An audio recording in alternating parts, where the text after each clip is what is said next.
Yes, sirree. Here we are, them damn country boys again. Those crazy damn country boys. All right, and welcome to another episode of Those Crazy Country Boys. If you don't recognize the fellow to my left or right, whichever it is on your screen, I couldn't tell you, then he's Mr. Myco Geeky. And we also have our lovable Andrew Johnson here, and welcome everyone. What's up, guys? Should I say yeehaw? Oh, you can. That's in your repertoire, then you might as well. Yeah, it used to be. I usually do it ironically, you know. I don't know that I've ever actually had like a moment of glee and jumped in the air and be like, yeehaw! Oh, really? You haven't had a yeehaw moment? No, I don't think so. I think my age was like the Jordan generation and the I don't know what. It was the guy who jumped up and you like threw your fist forward. I don't remember what that was. Yeah, who is that? I don't know that guy.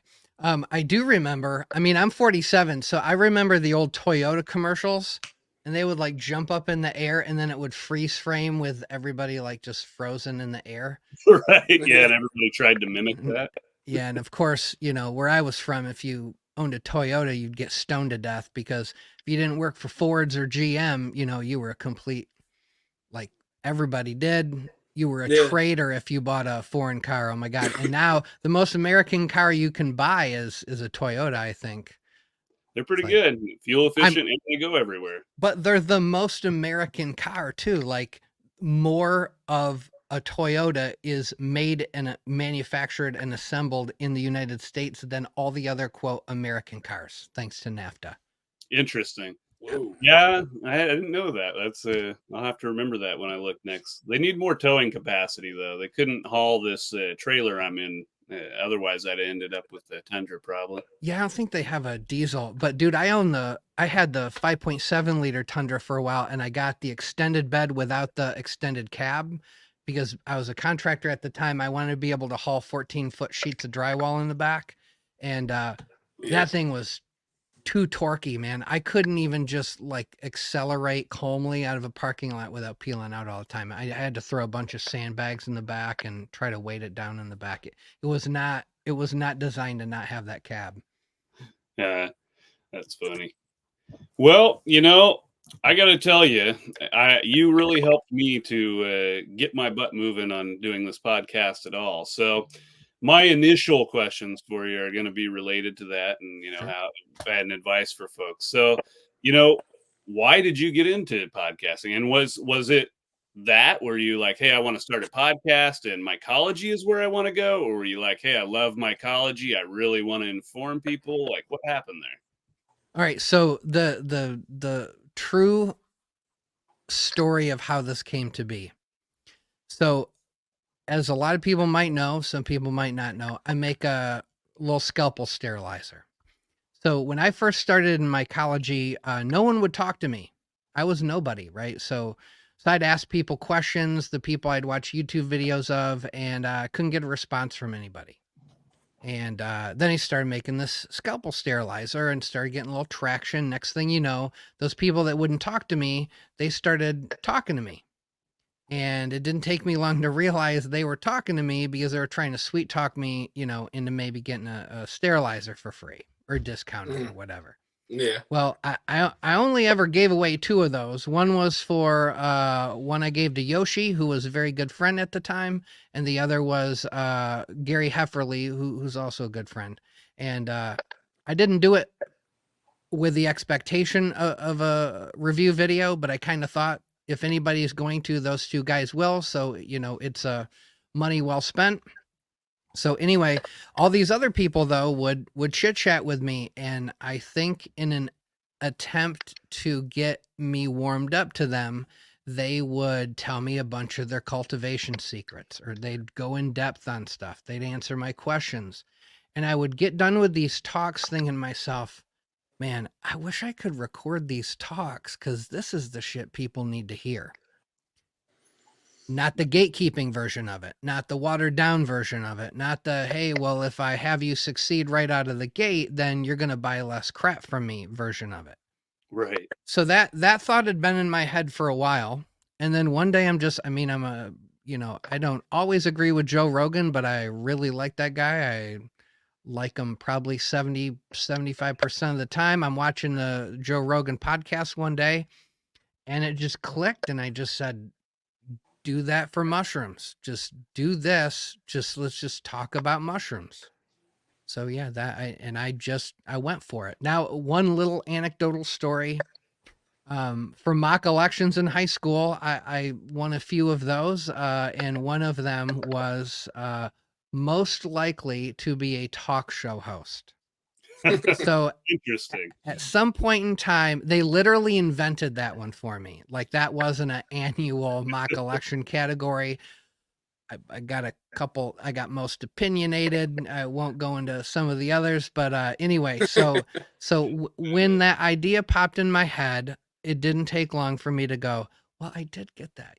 I do like to talk. I do like to pick people's brains. I think this might be a good idea. So yeah, that's how it started. So it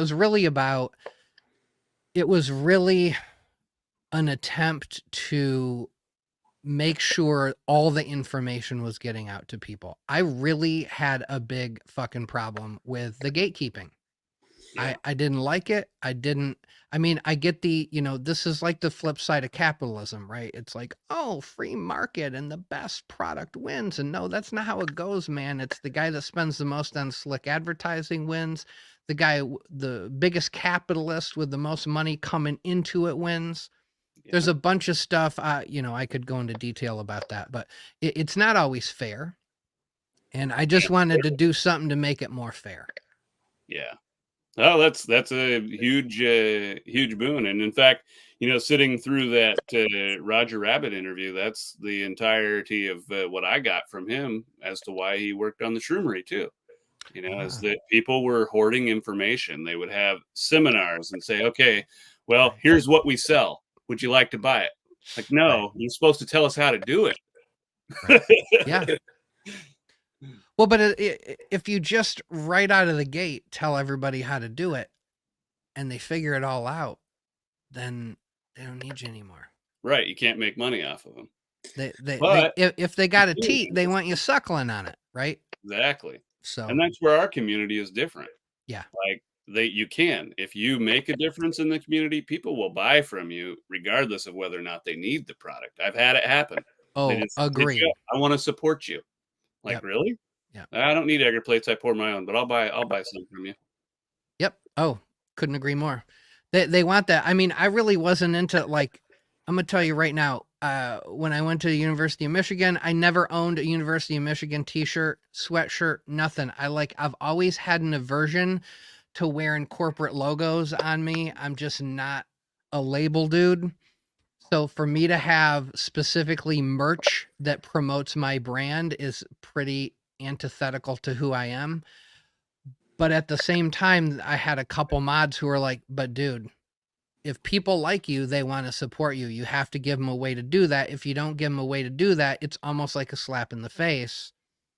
So I said, okay, you're right. Let's do it. So that's where the merch started. Now the merch is great. People love it. It's really cool. I had a guy last week send me a picture. His kid was like, what is it? Class, what is that? Prom king and queen I forget what they call it. This is how you know I'm old. I forget what all that stuff's called. Well, you know more than me. I don't think I did any of that stuff myself.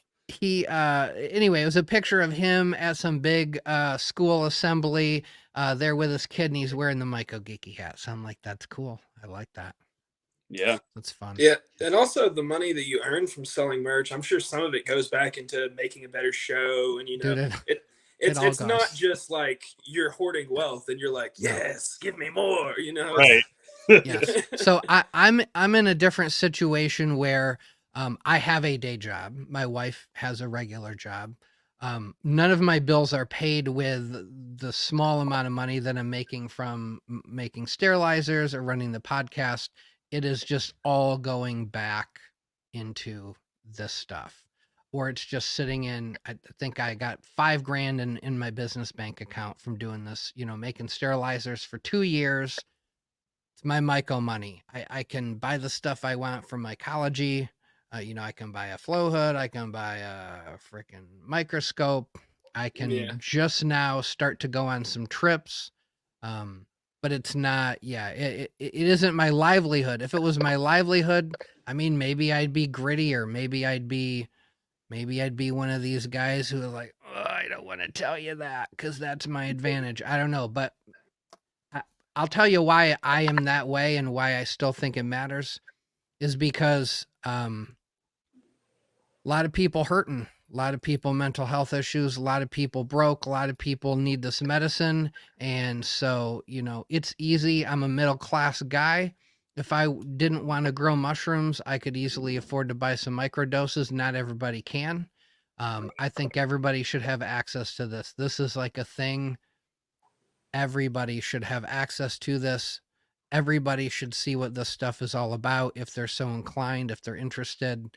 And I don't want money or a lack of information to keep people from being able to pursue that. Yeah.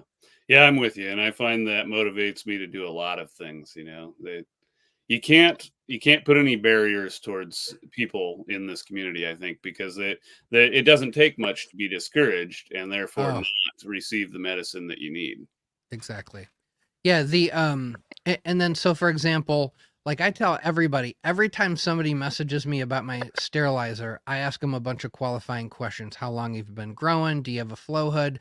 If they don't have a flow hood, I say you should not buy a bougie scalpel sterilizer until you have a flow hood. You should go buy a $25 plumber's torch that runs on a can of propane. It'll last you a year or two. I like literally talk them out of buying one of these things, because I get a flow hood. Once you got one of these guys, then think about buying something like that. Like it just first things first. And people respect that. I've had people go, nope, I'm gonna buy it. You can't stop me. I'm gonna buy it. Okay, fine, whatever. I'll take your money if you're gonna make me. Yeah, then buy it. But yeah, I'm not. I like a few Myco bucks from the sterilizers, but I'm not. I can't keep up. I honestly would love to figure out a way of having, a unit designed and proprietary PCB board and all that stuff, improve upon what I already make, which is similar to what Thermohelix makes, which is similar to what Myco, Magic Myco, who does Myco coils, does.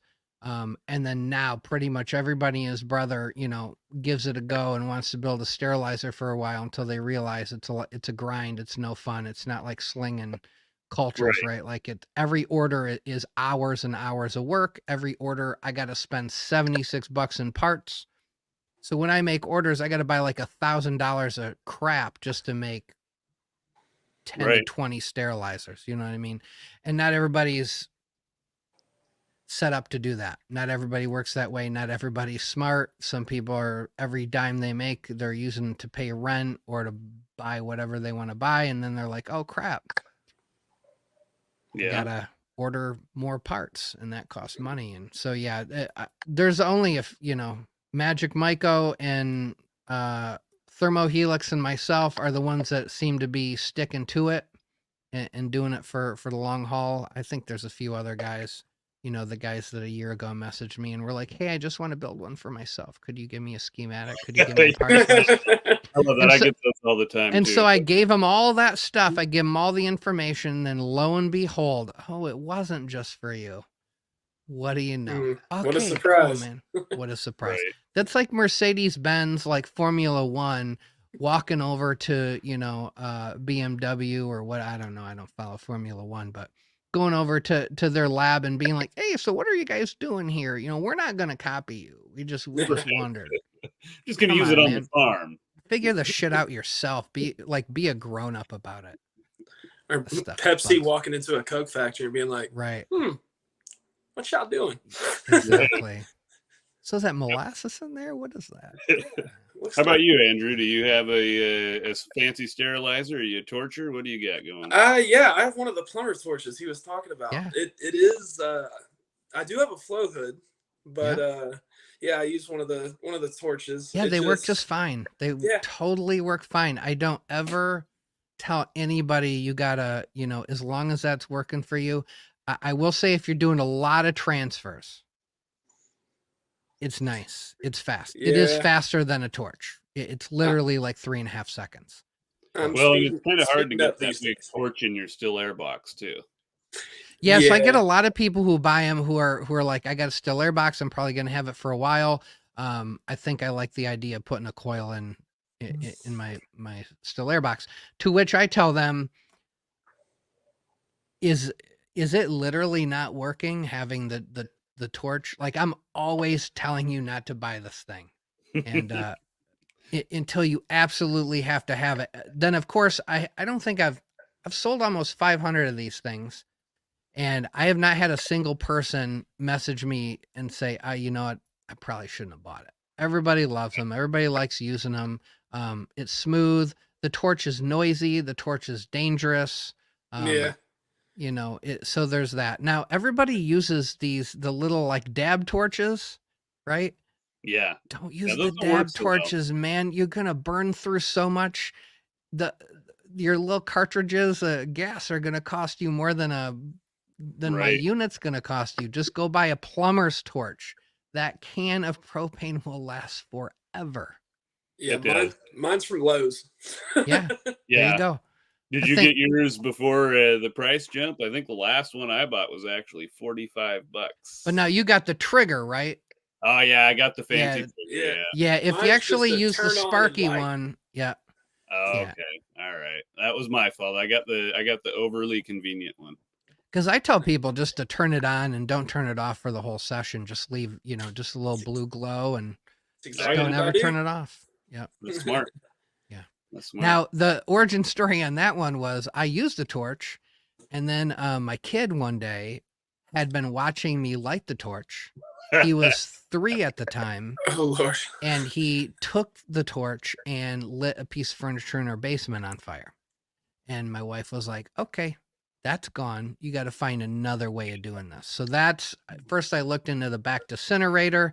It was expensive. And then if you actually read the manual, it's not even designed for scalpels. You void your warranty if you use it. It's for loops. It's for inoculation loops. Now it does work. People do it. I did it when I was in a microbiology class in college.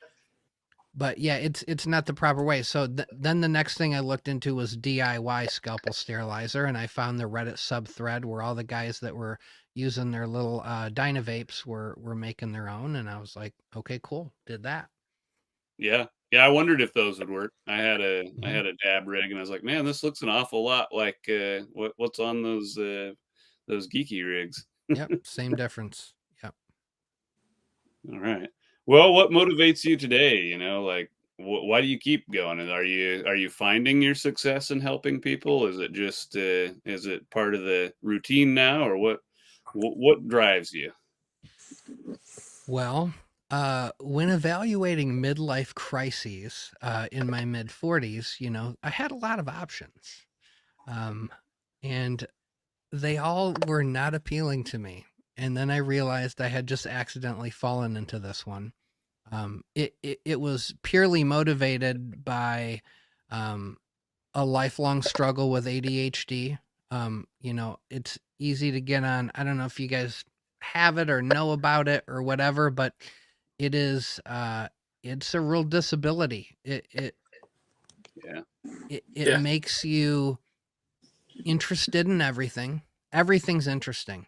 I remember graduating high school, and the kid that was good at English went off and got his little English degree, and the kid that was good at riding motorcycles raced motorcycles. And then I was like, what am I supposed to do? I'm pretty good at everything. I love everything. Everything's interesting. There's no like standout of what I should do. I got 5 full ride scholarships for completely different things, and of course turned them all down for a girlfriend, but it's another story.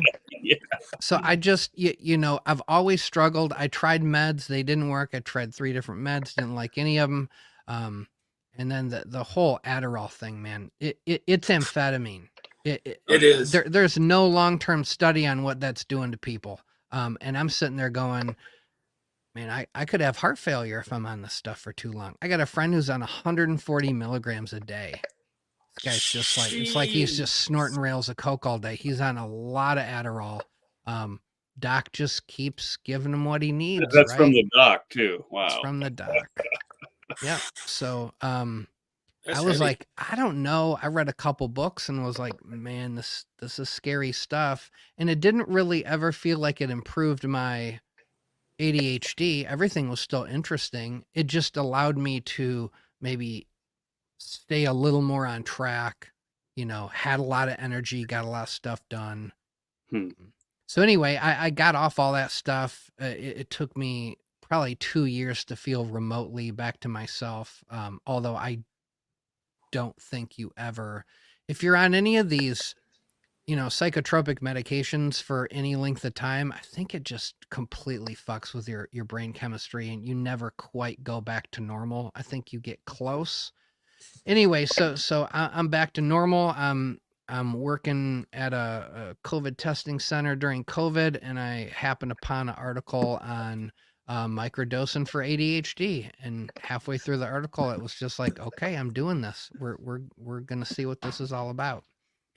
Been down in this rabbit hole ever since. Wow, that's awesome. That's good to hear. And you don't always find solutions. Like myself, I've chased the microdose quite a while myself, but I have another issue where I smoke a lot of cannabis, and I think that interferes with how all of that works as well. Like I'll find a good medium, then I'll start smoking more pot, and then all of a sudden it's like, all right, well, now my medication's screwed up. What do I do now? Right. Yeah, so I don't think it's cured me. It's similar effects to the medication I had used. My problem with all the Western medicine is cool, it helps, but then there's all these other side effects, and it's not worth it with the side effects.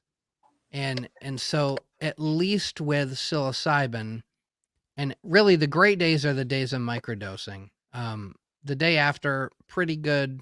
The day after that, not good. But I'm trying to, have a day on, 2 days off as much as possible. I will do a couple back-to-back days if I need to, but I try not to do that too often.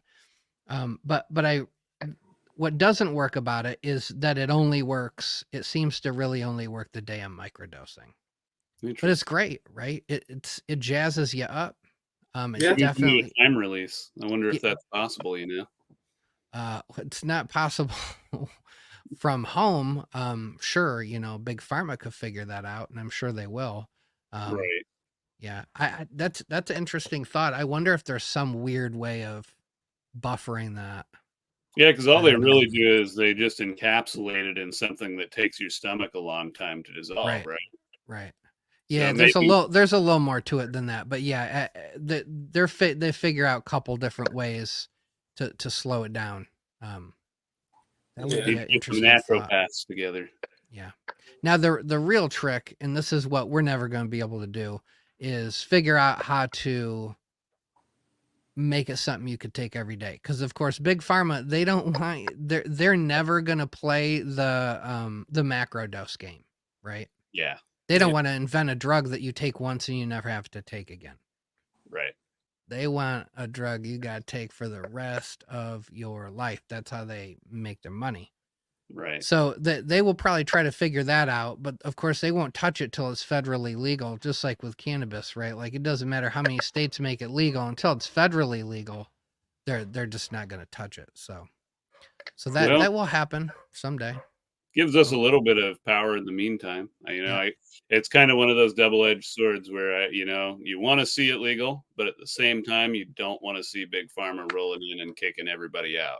I really just want to see it decriminalized. Like truly. I don't need it to be legal. I just don't want to go to jail for growing it. Have either of you heard about what the Atlanta police chief released in a statement kind of recently? I live in Georgia, so that's what I was just thinking. Is you want some legality there? Well, yeah. So what'd they say? Recently, he released a statement essentially saying, letting the officers know, hey, don't go after anybody that has less than an ounce of mushrooms on them at a time. It's not really worth our time, our money, et cetera, et cetera. So while they haven't on paper completely decriminalized it, it's no longer a priority within the city of Atlanta. Right. Just like cannabis is still technically illegal there, but it's a $70 fine now. You know, like I paid. Oh no, I can't get another quarter. It's not as big a deal anymore. Interesting. Yeah, you don't hear enough about that. You hear about, cities like Oakland and whatnot decriminalizing and the big sales and whatnot there. But I am kind of interested to hear about that stuff in the lesser known areas, because people want to get their spores and they want to get their myco supplies in all those same places, and it's a pain in the ass. Yeah, it's really odd though. Spores are still like super illegal here. Oh yeah, you guys are one of the states that you can't do spores. California, then what's the other one? Idaho? Idaho. think Yeah. so, yeah. I can't remember. Yeah, I have to really think about it because I don't deal with spores very often. So, like, I'll do a giveaway and I'm giving other people's stuff away. I have Right. to be really cautious and not get myself into trouble. Yeah. Yeah. It's true. Can't break the law as we're breaking the law. Yeah, not unless you got a lot more money than any of us do. That's what cracks me up is all these spore vendors. It's like, yeah, I can't ship to Georgia. Can't ship to California. But here's my LC. Because it's illegal. Right. It's illegal to ship. Oh, well, where'd you get them spores from, homie? You got them from some fruit that you're growing. So come on, man. Right. Like, Right. so you can break that law, but not the other law. Okay, great. Yes, it is mean, weird. The truth is, find me an article about anybody who got busted by law enforcement for selling spores. I haven't found it. Right. Well, and that's actually, I'm in the same boat because that's why I don't sell them. Originally, I was told that you can't sell spores and a way to grow them together, and that if you ever ship them together, that it constituted a kit and was federally prosecuted at one point in time. Theoretically, right? There's lots of laws. Are they enforced or not? Right. And I don't think any of them are. That's why everyone thinks in these places like here in Oregon and Washington that you can just go buy psilocybin mushrooms in a store. Like it's totally legal. It's like, no, it's not. It's just decriminalized. Right. Yeah. So that was interesting. I went to spread the spores, not this past summer, but 2 summers ago. And Detroit was decriminalized. And man, that spread the spores event, I bet there was 120 pounds of dried fruit in that room. Wow. Just out in the open. It was bonkers. I thought people were going to be trapping in the parking lot or something like that. Nope. It was just right out there. Big old display cases. And I asked one of the guys from Detroit, I was like, yo, why are you guys are crazy? I mean, we could get raided. You guys got a sign outside that says spread the spores. What are you thinking? And the guy I was talking to said, well, I got a cousin who's a Detroit police officer. And he said that they've been told, don't even sweat. Like, just stop worrying about it. We don't care. We're not trying to prosecute mushrooms. That's reassuring, but also very scary. Because what else are they saying that about? Well, they can say that. So check this out. So let me say, okay. So let's say I'm a cop and I pull Matt over and all he's got is a little tiny bag of mushrooms, right? And I just pulled you over for doing 10 over. So I write you your ticket. I look at your mushrooms. Maybe I'm a dick and I make a comment about it, but I let you go. Now let's say I pull Andrew over for doing 10 over and he's been drinking. So I test him. I field sobriety test him. He's getting a DUI. So now I'm searching his car and now I find some shrooms and I find some acid and I find some, I'm going to throw the book at Andrew because the picture's different, right? He's drinking and driving. He's got a bunch of other drugs. That picture under I'm really not a fan of cops, to tell you the truth. Overall, I don't like how they're trained. I don't like where their mentality's at. But from a protect and serve point of view, I am worried about Andrew drinking and driving with all his drugs. What is he going to do? He's going to kill my kid driving her car down the road. I'm not as worried about Matt, right? So that, I think there's a lot of other factors. Now, I'm gonna tell you this. When I was going to do this, I consulted 2 different law firms and just looked into, am I stupid wanting to do a podcast about this and showing my face every week? And so I consulted a law firm here in Ohio first, and the guy said, so check this out. He said, so 2 years ago, 2021, I think it was. He's like, last year, the state of Ohio had about 5,100 court cases that were drug-related court cases. About 5,000 court cases about drugs. He said, you want to know how many of those included magic mushrooms? It's like, I don't know, 500, 400, 300. He goes, 2021, it was 10. Wow. 10 out of 5,100. And he said, now let me tell you about those 10. He goes, there was literally only one that was only magic mushrooms, and that was a massive grow up that basically an ex-employee or partner or whatever ratted the guy out, and so they busted this big grow up. He said all the other ones were grow ops or drug dealers where they had a bunch of stuff, including magic mushrooms. He said there was only the closest case that would be like you was, and this is why I used the whole DUI example for Andrew, is it was a younger guy who got pulled over for speeding. He was belligerently drunk, and they searched his car. They found weed, shrooms, and acid. And so he got charged for all 4 of those charges, and then reckless driving, and right. So he got 5 or 6 charges. But I mean, first off, if that guy was just speeding and he wasn't drunk, they'd have never even searched that guy's car. Yeah. Right. The line that was crossed was DUIs. Cops don't like DUIs. I don't like DUIs. My parents got hit by a drunk driver one night and screwed him up. I lost a friend to a drunk driver. So if you're drinking and driving, you're not my friend. I got no sympathy for you. If you're an alcoholic, just don't drive, man. Like that's my only deal. Yeah. I don't go to bars for that reason. Like people always ask me, why don't you go to the bar? What do you mean, why don't I go to the bar? I got to drive there, yeah? Yeah. The only thing to do there is drink. Why would I drive somewhere I can't drive away from? Plus, you must hate your money because, dear God, it's so expensive. Oh, yeah. Well, and when I did, I would take a pint of Yukon Jack and chug it before I went into the bar when you'd ride with people, you know? Right. Yeah. So they said that. They said, so first off, it doesn't seem like it's getting prosecuted. They said, we can't find a case in the history of the state of Ohio where a single guy in his basement growing some mushrooms got criminally prosecuted.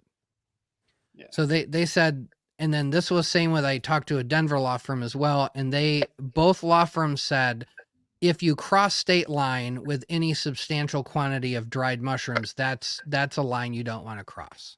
Said, well, I don't sell mushrooms anyway. I'm not taking my mushrooms on road trips, so that's not going to be a problem. Right. And they said, as long as you're not selling, they said particularly selling in bulk is what will definitely get you in trouble. So I felt good going on YouTube and saying, do you need help? Do you need healing? Have you heard about magic mushrooms? Have you heard about microdosing? Have you heard about macrodosing or microdosing? Do you want to try this out? I'll help teach you how to grow. That's that whole deal. Yeah, well, it's a great motivating factor. I mean, if we get into it and we find the medicine and it heals ourselves, even to a small degree, it's pretty heartwarming. There's not a lot of things that we can do in our own lives that show direct improvement right away. We rely on other people for those medications or for those fixes, and it's nice to be able to do something on your own and be like, hey man, you can do it too. Yeah, but even with psilocybin, we have to be realistic. There is still work to do. You know what I mean? You nailed it, dude. Yeah, that's why I'm trying to do my cultivation podcasts do really well. The integration podcasts do not do as well. And I'm like, oh yeah, because people don't want to do the work. It's like going to couples counseling. That shit ain't fun. Yeah. Marriage is not easy. I don't care. There is no magical woman or man out there for whoever's listening to this, who it's all just going to be perfect, right? I'm me, you're you. If we're in a relationship, there are going to be times we're not going to get along. We're not going to see eye to eye. It's more work than being single. I can tell you that.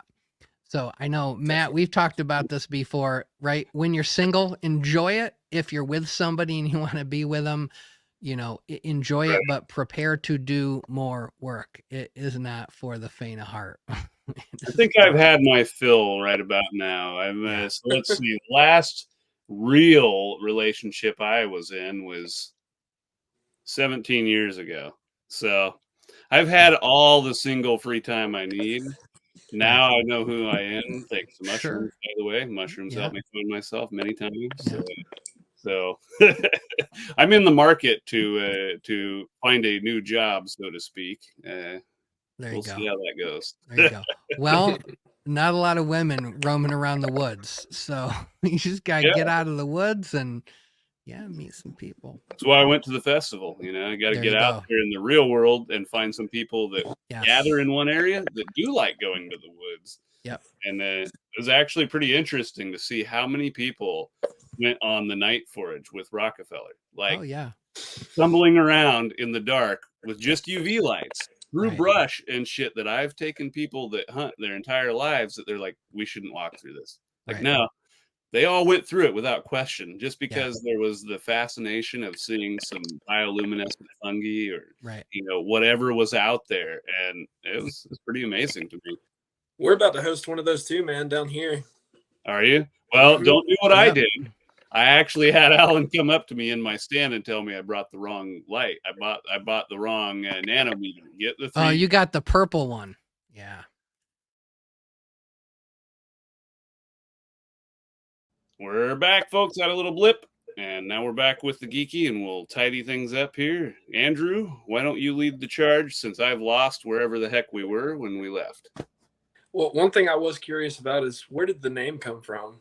Where did Myco Geeky itself come from? Well, before everyone and his brother used Myco in their screen names a couple years ago, I was like, okay, I got it. So for a while, I used my regular account on Facebook to, talk to all the people and be interested in mushrooms. I wasn't really hiding anything. And then this is way back.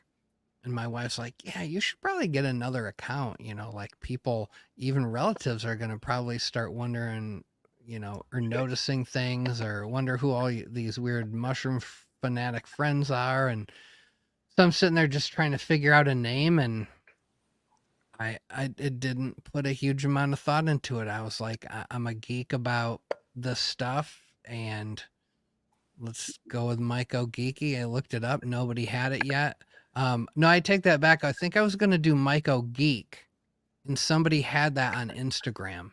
This was all while I was on Instagram. I'm sorry, not Facebook.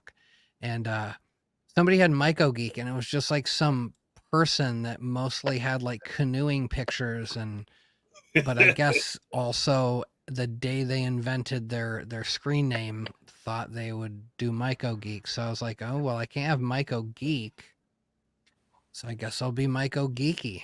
But I think in hindsight that one kind of works a little better, so it's all good. Right. Yeah.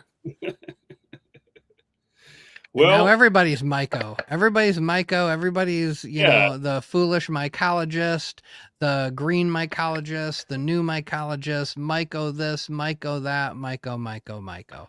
Yeah. that's kind of where I went in with my own deal. Like, I wanted to have the Myco, but I'm like, I got to have some extra stuff that's unique. So I'm like, Wizard Extraordinaire. There you Like, go. nobody can challenge Yes. that. Yeah. Either you believe in wizards and I'm good, or you don't, and I don't care. Right. Well, mine came from making tinctures and other like different stuff. So I go by Appalachian Alchemist. Yeah. I wondered where that came from. Very cool. Yeah. That's a good one. I like that alchemist and alchemy. Yeah. I think all those folks just had these personas, and maybe it's just how we think of them in history, but as very creative and innovative people. Well, it came originally.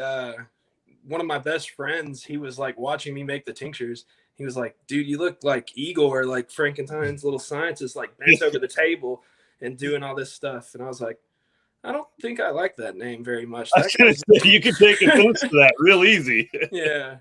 So I moved on to the other name. Heck yeah. Yeah, Myco Gargamel was already taken, so Yeah. Right. there you go. Oh man, I'll tell you something. I don't know that he'd let me, but I'll have to post a picture up here of my brother. He looks like a Papa Smurf. Wow. No joke. Like, I told my nephew the other day, and he had never even thought of it. And we were sitting there hunting, and we were supposed to be quiet, and he busted up laughing, like across the canyon. You can hear it echoing. Wow. That's funny. Yeah, what's it like having a blue brother? Yeah, no, all except for the blue part. Oh no, not blue. Okay. I all right. forgot to add that part. Sorry. My brain was going over stuff like, did he take colloidal silver? Like, Yeah, like what? Well, hey, can I turn him blue? Is that actually a Yeah. thing? Can I make him blue for Halloween? Yeah. Well, permanently, but yeah. Yeah. Okay. Yeah, well. Yeah, the names are I'm you know, I have been telling people the flood's just beginning, and now every time I'm on Facebook, I can't even keep up. I can't. Oh yeah. There's too many Search people. the term Myco and then look It's at just- profiles, and it's an endless list. Not to Endless mention the list. people that are really like 4 or 5 of those Mycos. You know what I mean? Like, Yeah. Alternate accounts and all that. Mhm. Yeah, they're coming. Something that's big on my mind is who's on your bucket list for interviewees? Ooh, good question. I like that. Well, I got Terrence McKenna's brother, Dennis Hey, all McKenna, right? The responsible McKenna. The guy Terrence was probably never going to write a 500-page book. Do I got it run here? No, I don't. Oh, maybe I do. Yeah. Hold on. So that must be what his brother did, huh? His brother put all that data together and made the book. Yeah, so he wrote this book, Oh yeah. The Brotherhood of the Screaming Abyss, My Life with Terrence McKenna. It's a thick one. It's a thick one. So that one's pretty cool. Dennis has a PhD. He's a real scientist. I think he was the slightly more grounded and responsible one of the two, which is that's a great duo for sure. So that one's going to be awesome. And I finally chit-chatted with William Padilla Brown over the summer, so I think I want to get into cordyceps a little bit more before when I have him on. I want him there to answer all my questions I can't figure out. So we'll have him on. So that one's going to be cool. Hamilton Morris would have been great. I couldn't get the weekend off from Myco Fest this year, and I'm so sad because a couple of my homies who went were like, yeah, man, we got to sit around and smoke weed with Hamilton Morris. I wish you could have been there. And I was like, man, I wish I would have been there too, because I would have tried to lock it down with him. Right. Yeah. So he would be a bucket list one for sure. Who else? There's a bunch from Instagram I'd love to have on, but they're bulk growers. I don't think they definitely would never show their face, but they probably would never even want to, have their voice. Some people are still extremely paranoid about being outed. Yeah. For whatever reason. I guess I get it. I mean, if I was a bulk grower, I surely wouldn't be doing this. Right. I think if I had a previous felony, I wouldn't even be growing. Period. Right. Well, and wasn't there a book that they put out? I can't remember what the guy's name was, but he put a book out about how he was a secret drug dealer for all of his life, and right. That. I think that a lot of those folks get their motivation from that kind of story. Like, the secret is just right. Don't let anybody know that you even know anything remotely about that stuff. Right. Nope, I am strictly a car salesman. Would you? Yeah, that's like serial killers. We only know about the shitty ones. Yes, exactly. Right. Like the other ones, people that went missing. Guaranteed, for every one we know about, there's got to be one or two that are just that good. Yeah. Well, for one thing, some of the biggest serial killers happen in wartime, where it's almost impossible to monitor, and a lot of them are probably, in the war itself, and you would just never think of it because it's justified killing, supposedly. Yeah. Wow. Good old long lost serial killers, and yeah, they get away with murder, literally and figuratively. Well, I think I would like to kind of swing into your country living and your upbringing a little. Usually, we like to hit on that quite a bit more, but you got a lot of interesting things to talk about. Sure. So, tell us about your childhood and, are you city born? Are you from the country? No. What do you like to No. do? So I grew up in Western Michigan. When we were very young, so I grew up pretty broke. I was on free lunch for almost the bulk of my K through 12 education. I think maybe by 10th grade, my dad just made enough where I can't remember if I got off free lunch or I just started going to get my own food or what. But yeah, so we didn't have a lot of money. So first off, my dad built our house.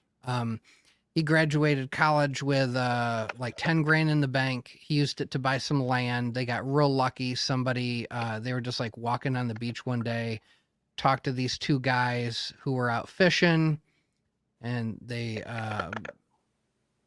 were like, so yeah, well, what are you up to? Blah, blah, blah. And he ended up, telling them, yeah, one day, we're going to own some land here on the beach. I'm going to build a house on these sand dunes right here.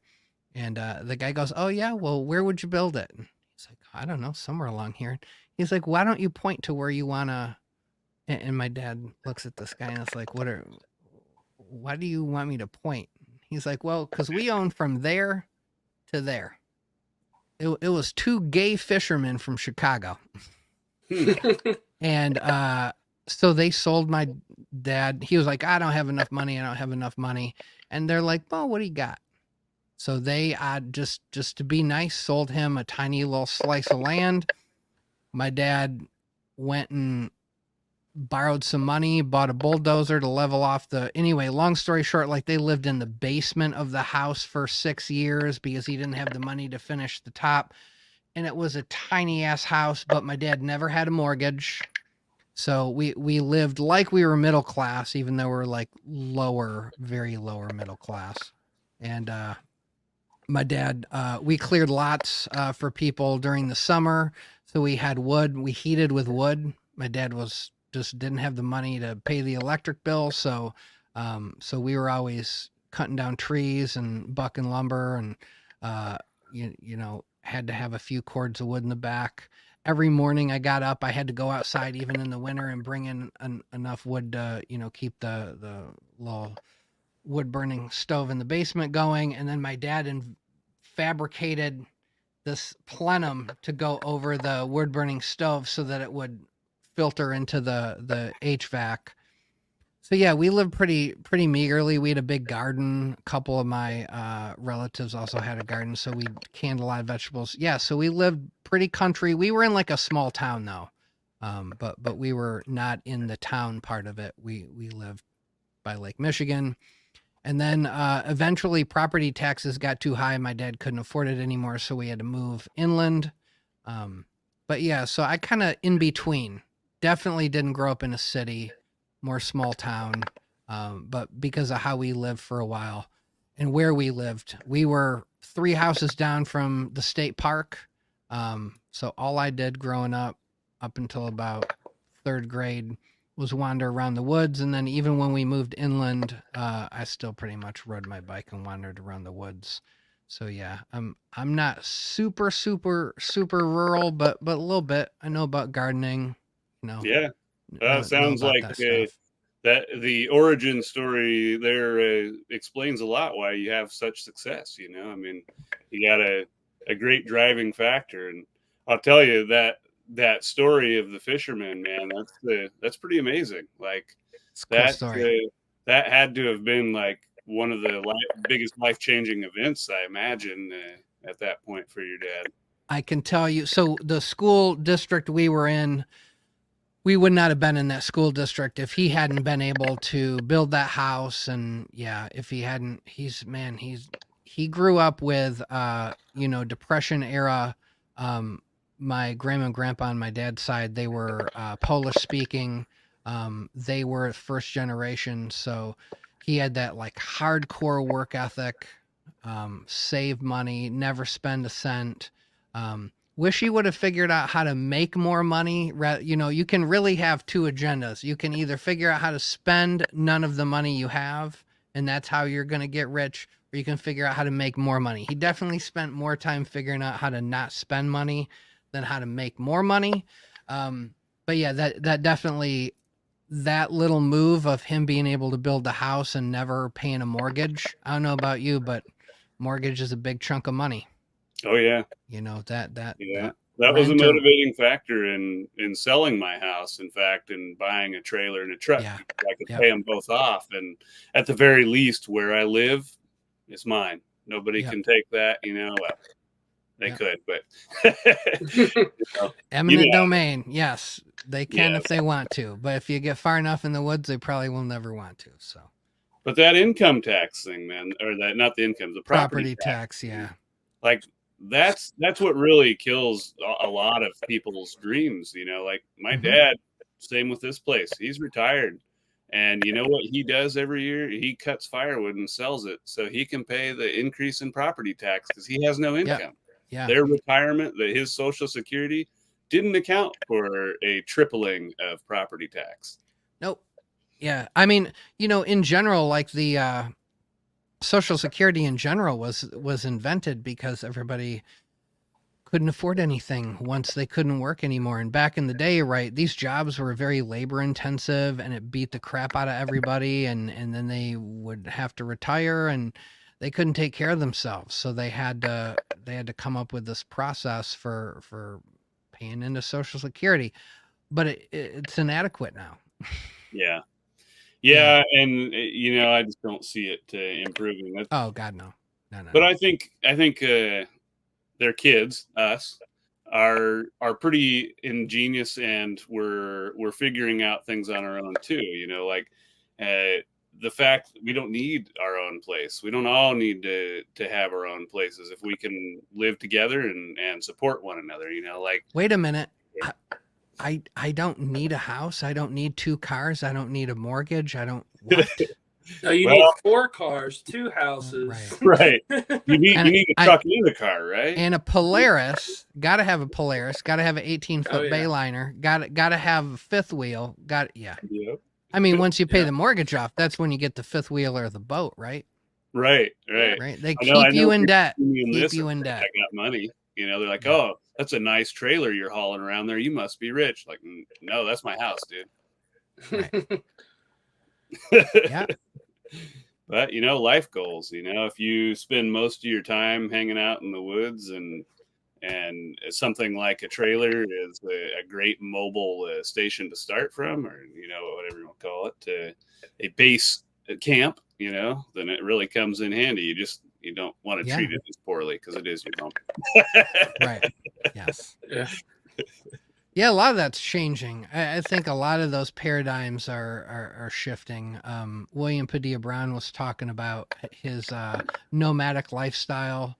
I also think a lot of people, they don't even think about careers anymore. They think about hustles. Like they have hustles. They don't have careers, right? And there's no like corporate loyalty. There's no job loyalty. In fact, I recently read they did a study that said people who move jobs every 2 to 3 years typically make about 30% more than those who stay at one job and are loyal to that job.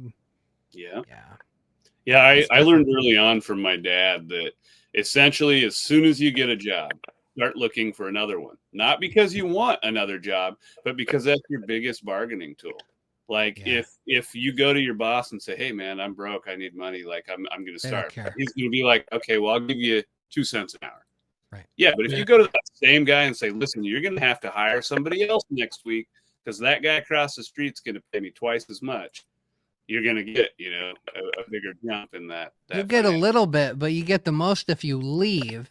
They feel the hurt, and then you see him the next, you know, a year later, and he's like, hey, you like it over there? I say, well, I like it. I like it where I was if you pay me the right amount. Yeah, my wife's also found that to be, she had a couple situations where it didn't matter how great she was, how amazing she was.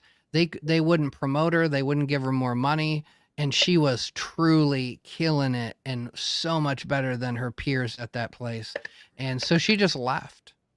And then, of course, the minute she left, they offered her more money. And she was like, day late and $1 sharp, people. Like, right. You had a chance to retain me. You lost it. I don't want to work for you anymore. Yeah, you know, why do I want to go back to a place that's going to make me do that same game all over again? But welcome to the world. Same with what I do, nursing. If I'm the best nurse in that hospital, I make the same as the worst nurse. No motivation to be good. I'm not. When I was younger, I was a commission salesman for a couple years. That was my favorite job, mostly just because the harder I worked, the more money I made. And the better at my job I was, the more money I made. And if I was making a lot of money, the boss man stayed off my back. They loved me. Yeah, everything just worked. Everything just made sense and worked. Nothing makes sense in healthcare, I can tell you that. I was the opposite for a while, you know, and it took me a long time to figure out that my loyalty to the company was just hurting me. Like, would be abused. It'd be abused. Yeah. Yeah. I'm the same way. I've worked. I'm kind of like, as you were saying, Geeky, I'm ADD because I studied computer science. All of my experience is in the culinary field. And then now I'm just like, okay, screw it. I'll do mycology. Right. And working in the culinary field, I would do stuff like cover 2 other people's job because they were out.